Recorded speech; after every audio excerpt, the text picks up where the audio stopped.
Which of the following human organ is associated with the process of dialysis. ठीक है, तो अभी आज के डेट में this is a very famous thing. Famous तो बोलना गलत होगा, rather N infamous thing.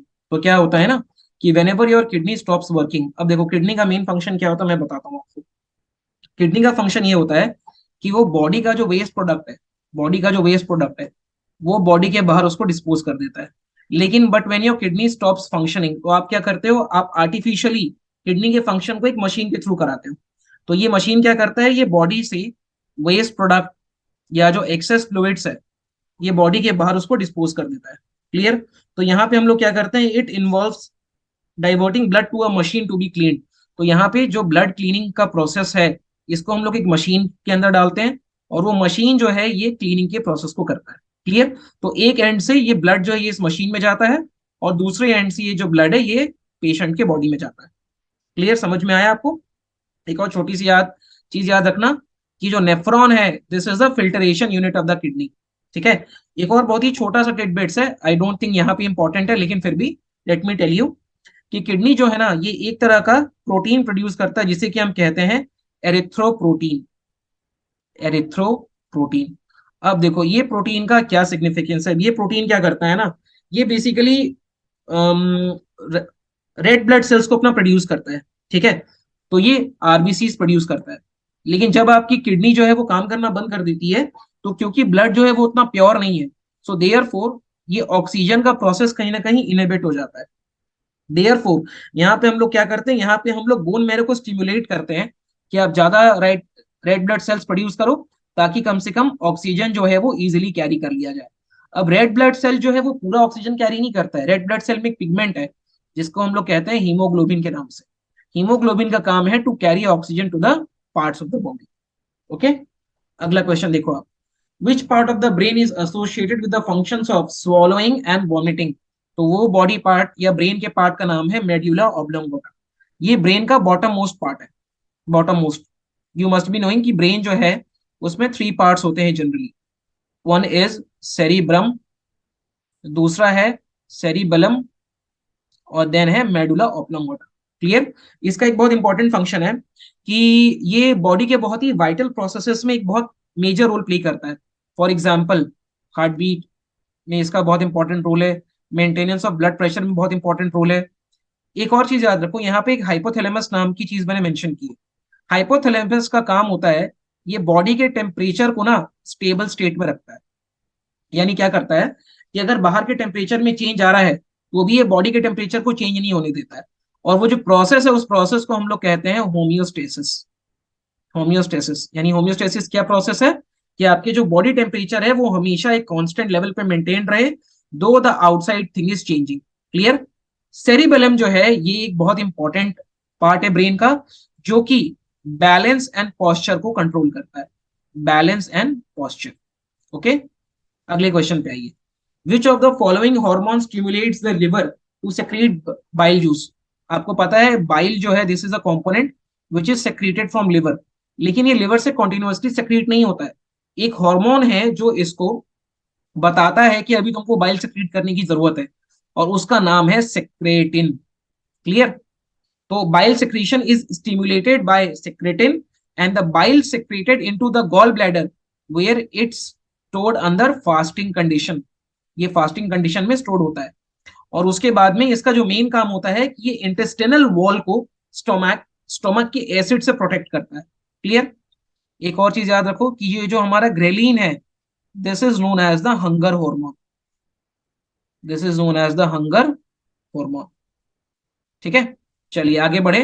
Which of the following transports food in plants. तो फ्लोएम जो है ये प्लांट्स में फूड को प्रोड्यूस या ट्रांसपोर्ट करता है और प्लांट्स में वाटर एंड मिनरल्स को ट्रांसपोर्ट करने का काम किसका है, ये काम है हमारा जाइलम का। ठीक है, क्लियर है? अब एक चीज और याद रखो कि यहाँ कैम्बियम मैंने मेंशन किया है। What this cambium stands for, cambium is a tissue layer that provides partially undifferentiated cell for the plant growth. और ये हमको जाइलम और फ्लोएम के बीच वाले पार्ट में मिलता है। ओके, अगले क्वेश्चन की तरफ प्रोसीड करें। विच of the following is the largest organ of the human body. देखो यहाँ पे largest organ of the human body बोला है, कुछ यहाँ पे इंटरनल एक्सटर्नल ये सब वर्ड यूज नहीं किया हुआ है। ठीक है, तो जनरली लोगों की क्या टेंडेंसी है कि ये लोग ना लार्जेस्ट ऑर्गन में हमेशा लिवर को मार देते हैं, लेकिन लिवर जो है ये लार्जेस्ट ग्लैंड है। या अगर क्वेश्चन पूछा जाए which is the largest internal organ, तो उसमें भी आप लिवर मार दोगे, लेकिन लार्जेस्ट ऑर्गन जो है वो स्किन है। क्लियर? तो ये आई होप आप ये स्किन और लिवर के बीच में जो डिफरेंस है आप इसको याद रखोगे। ओके, अगले क्वेश्चन में आओ। मेल सेक्स हार्मोन का नाम क्या है? तो मेल सेक्स हार्मोन का नाम है टेस्टोस्टेरॉन। क्लियर? चलो, ईस्ट्रोजन जो है this is a female sex hormone, और इसके साथ एक और फीमेल सेक्स हार्मोन है जिसका नाम है प्रोजेस्टेरॉन। क्लियर? अब इंसुलिन क्या है? Insulin is basically a hormone which is secreted from pancreas. और इंसुलिन क्या करता है? ये आपकी शुगर लेवल के चेक में रखता है। बहुत बार इंसुलिन का प्रोडक्शन नहीं होता है तो पर्सन डायबिटिक टर्न हो जाता है, so then he has to take external jab shots. Okay, और ऑक्सीटोसिन क्या है? Oxytocin is basically love hormone. ठीक है, चलो आगे बढ़े। Which part of peppermint oil contains maximum amount of oil? तो पेपरमेंट ऑयल जो है ना, ये जो उसका लीव्स वाला पार्ट है, उसमें मैक्सिमम अमाउंट ऑफ ऑयल जो है वो हमारा प्रेजेंट होता है। क्लियर? आगे बढ़िए।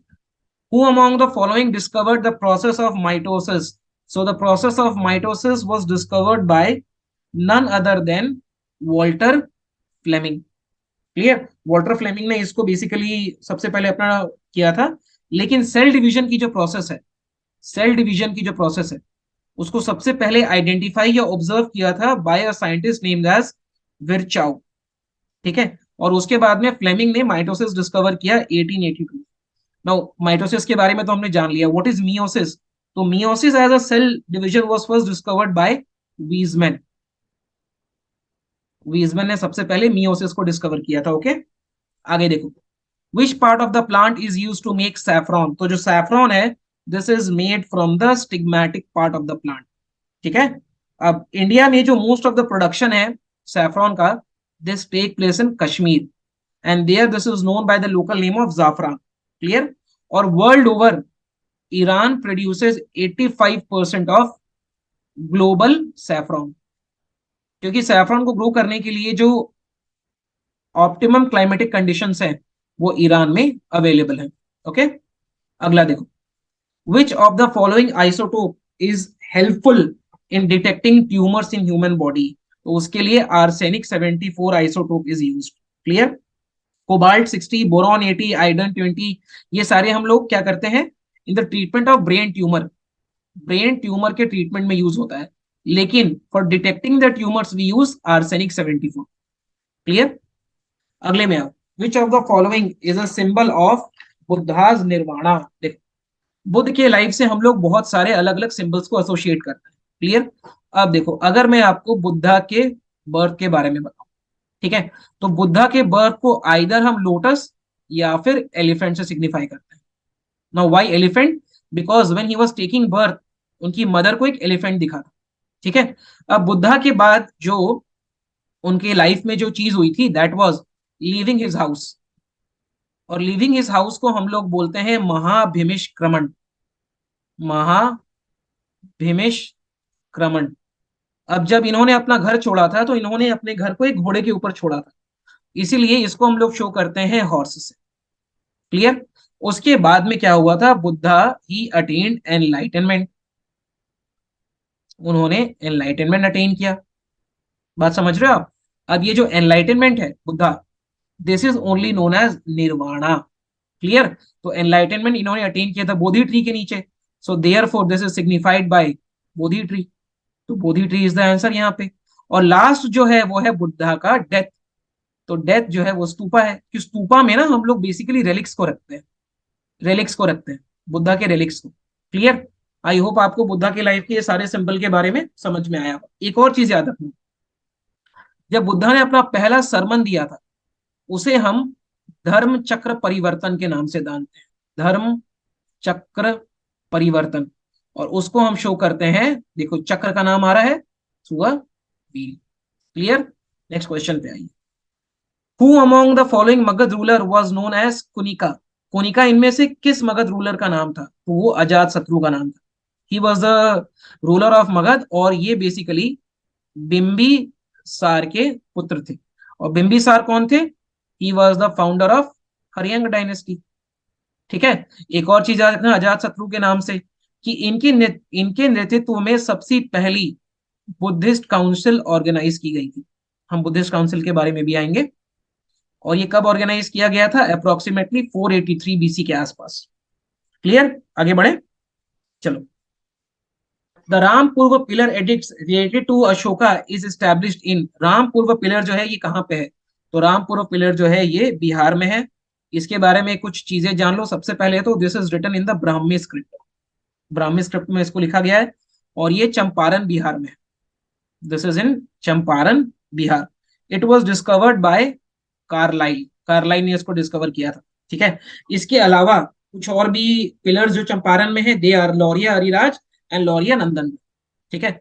अब अगर आप लैंग्वेज के बारे में बात करो तो जो बुद्धा के हमको एडिक्ट्स मिले हैं, बुद्धा बोल रहा हूँ, अशोका के, वो हमको डिफरेंट डिफरेंट लैंग्वेजेस में मिले हैं, जैसे कि प्राकृत, ब्राह्मी, खरोष्टी एंड अरमाइक। ठीक है। ये आप याद रखना अपने लेवल पे। ओके, आगे बढ़िए।